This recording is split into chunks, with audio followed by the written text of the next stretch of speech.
The Oedipus Complex is one of the strangest and most counterintuitive concepts in the whole of psychoanalysis.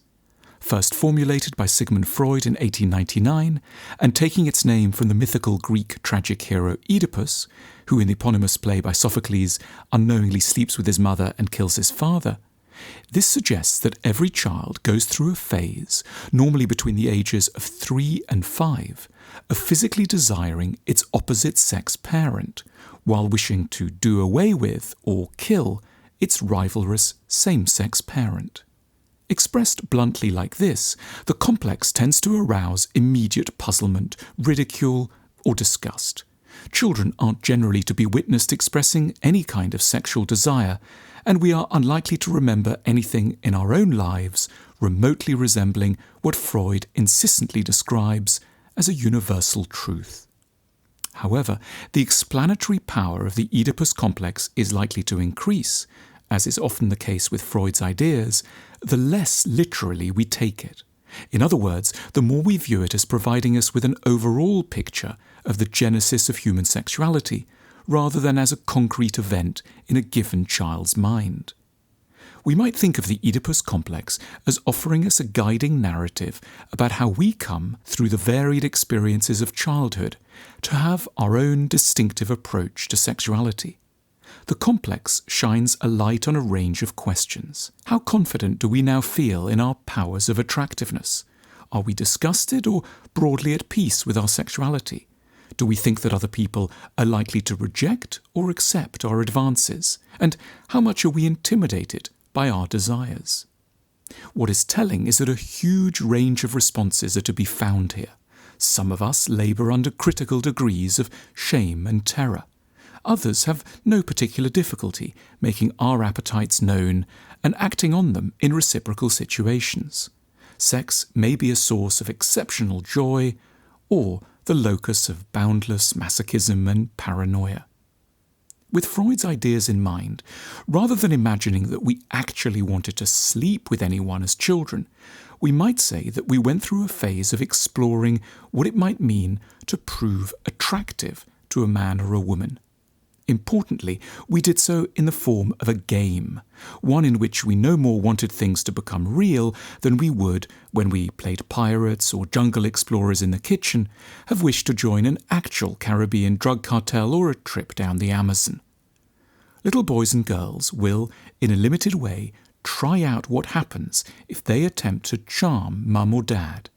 At a given point, they might pull a highly endearing smile and say they want to spend the rest of their life with only one parent, or send the other one away, or muse that it might be nice if they could have a little wedding ceremony with one parent only.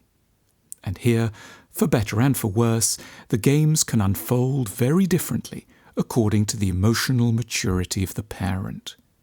In an optimal scenario, when a small child initiates a game, the adult will be exceptionally careful neither to shame nor to excite them.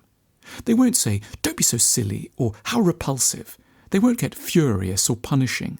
They will be resolved enough about their own sexuality not to take fright at its first echoes in their child. They will notice what's going on, smile indulgently, and go along with the game just long enough for the child to feel acknowledged and heard. And yet they will naturally not do anything remotely seductive back. They will, with great kindness, ensure that the game always stays very much a game. So much is, however, liable to go wrong.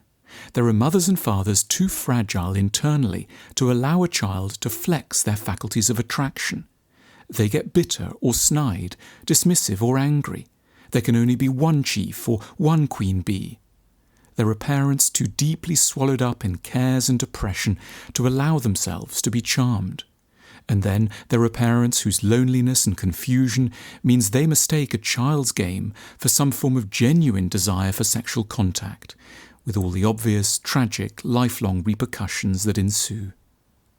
If we as adults have difficulties around sex, we might, with Freud's Oedipal concept in mind, ask ourselves some of the following. How much did I, as a child, feel able to charm my mother or father?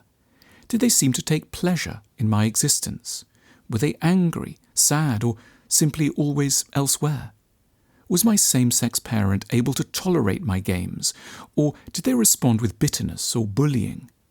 Concurrently, how much did my parents give me a sense that they knew boundaries and would stop any game when it needed to be stopped? Freud understood that adult mental health depends on the early expressions of our desire having been handled with particular skill by those around us, without excessive punishment or license, without neglect or enticement, without anger or shame. The healthy adult is someone who can feel potent without being terrified or guilty. Their games went well, and now their reality can follow suit. Freud's Oedipal complex becomes a source of valuable insight once we separate it from its more literal formulations. It might show us why sex has ended up a lot more complicated for us than it should ever have been.